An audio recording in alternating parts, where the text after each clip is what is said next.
The Grand Plaza's crystal chandeliers cast elegant shadows across the wedding reception as I adjusted my simple navy dress. Not designer but well-made, like everything else I owned. Table 27, my sister Christina smirked, pointing to a corner near the kitchen doors. That's where they put the budget guests. I glanced at my seating card. After 15 years of building my hospitality empire in Asia, I'd returned home just in time for our cousin Maria's wedding. A wedding, as it happened, being held in one of my newest acquisitions, though the family didn't know that yet. Still doing that hotel work overseas? Christina asked, adjusting her maid of honor dress. Managing reservations or something? Something like that, I smiled, watching the staff's practiced movements. They hadn't been informed of my arrival. I preferred to observe operations naturally first. At least you made it back for the wedding, Mom sighed, approaching with her signature look of elegant disappointment. Though you could have helped with the planning. Christina handled everything with the hotel. I bet she did. I'd seen the contract, overpriced and underdelivered, thanks to a sales manager who would be having a very interesting performance review tomorrow. The Plaza's one of the best hotels in the city, Christina boasted. Not that you'd know about luxury properties, Elena. How's that hostel work going? If she only knew about the 30 luxury hotels I owned across 3 continents. Or the fact that the Grand Plaza was just the latest addition to my portfolio. It's going well, I replied, noting several service inefficiencies that would need addressing. The staff training clearly needed an overhaul. Well enough to afford a better dress? Mom whispered, eyeing my non-designer label. Christina's Vera Wang was featured in Modern Bride. My phone buzzed. Another alert about our latest acquisition in Dubai. A $2 billion property that would redefine luxury hospitality in the Middle East. But here I was, being pitted at table 27. The Plaza doesn't usually host such modest guests, Christina continued, watching me sip water instead of champagne. But Maria felt obligated to invite everyone. The hotel manager rushed past, frantically directing staff. He hadn't recognized me yet. None of them had. The acquisition had been finalized through proxies. The ownership transition kept deliberately quiet. Did you know they have a 2-year waiting list for weddings here? Mom bragged. Christina's connections barely got us in. They don't usually work with our budget, but... The owner made an exception? I suggested mildly, checking another message about the Dubai property. Exactly. Christina beamed. Though no one seems to know who owns it now. Some overseas investment group. Rivera Global Holdings, actually. My company. The one I'd built from scratch while they thought I was just working in hotels.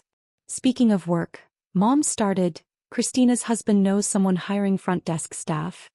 I'm doing fine, I said quietly, watching the wedding planner struggle with a seating crisis. Tomorrow the entire staff would learn that the guest they'd banished to table 27 was actually their boss. The wedding reception was in full swing when the first hint of my identity surfaced. A junior manager was scrolling through emails on his tablet when he froze, looking between his screen and table 27 with growing horror. Ms. Rivera? He approached cautiously, tablet shaking. Elena Rivera. I nodded, watching Christina pause mid-dance to stare at the interruption of her budget table. There's been a terrible mistake, he stammered. The ownership transition documents just came through with your photo. You're the new owner, I confirmed, standing as the hotel's general manager rushed over, his face ashen. Though I must say, table 27 has provided an interesting perspective on our service standards. The music seemed to fade as whispers spread across the ballroom. Christina's perfectly curled hair wilted as she watched the hotel's entire management team converge on her embarrassing sister. Madam, the general manager was nearly crying, if we had known the owner was attending, you would have treated me differently? I raised an eyebrow. Like you treat all guests at table 27?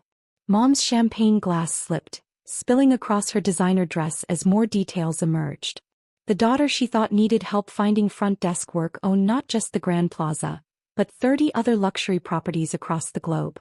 Your sister owns the hotel?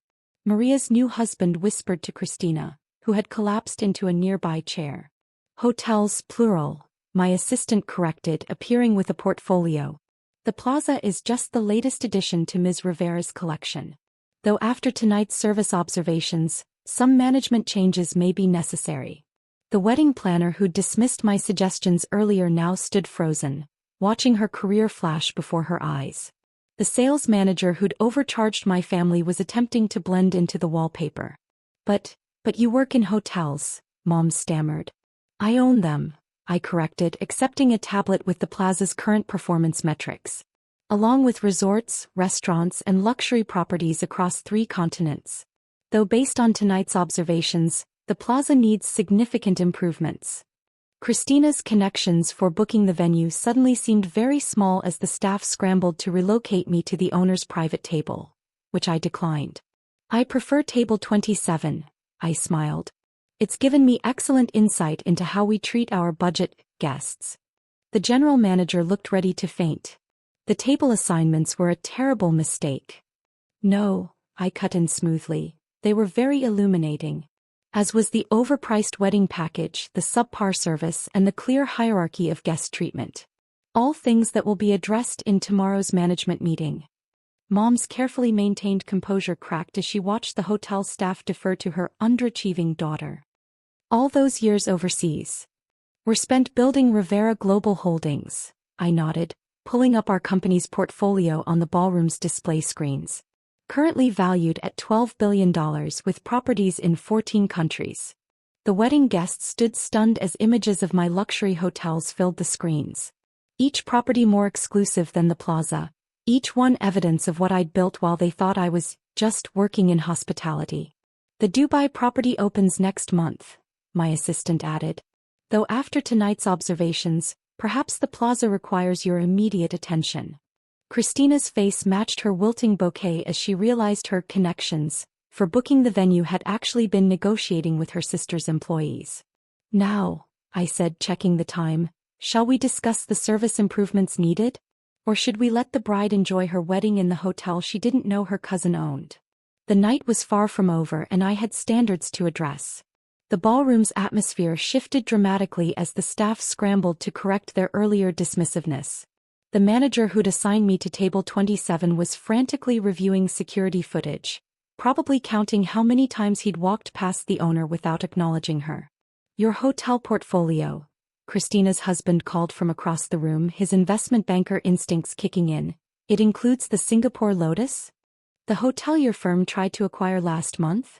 I smiled. Yes. Along with the Monaco Grand and the Dubai Crescent. Though those were purchased through shell companies, we prefer to stay quiet about ownership transitions. Christina's face went from pale to ashen as she realized her husband's biggest failed deals had been blocked by her budget sister. But you never mentioned, Mom began weakly, that I was building the fastest-growing luxury hotel group in Asia? I finished, accepting another tablet displaying our latest acquisition targets. You were all too busy bragging about Christina's wedding planning business to ask. The wedding planner in question was now hovering nervously nearby, probably realizing her biggest client was actually my employee.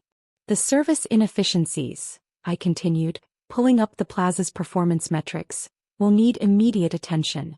Starting with our policy on guest classifications and table assignments. The general manager nodded frantically, making notes. Of course, Ms. Rivera. We had no idea. That's rather the point, I cut in smoothly. Every guest should be treated like the owner, not just those in designer dresses. Mom's social circle had gathered at the edges of the dance floor, watching their friend's disappointing daughter reveal herself as the power behind their favorite luxury venues. Your sister's little hotel job, one of them whispered to Christina. It's actually a global luxury hospitality empire, my assistant finished. One that just acquired 3 more properties this morning.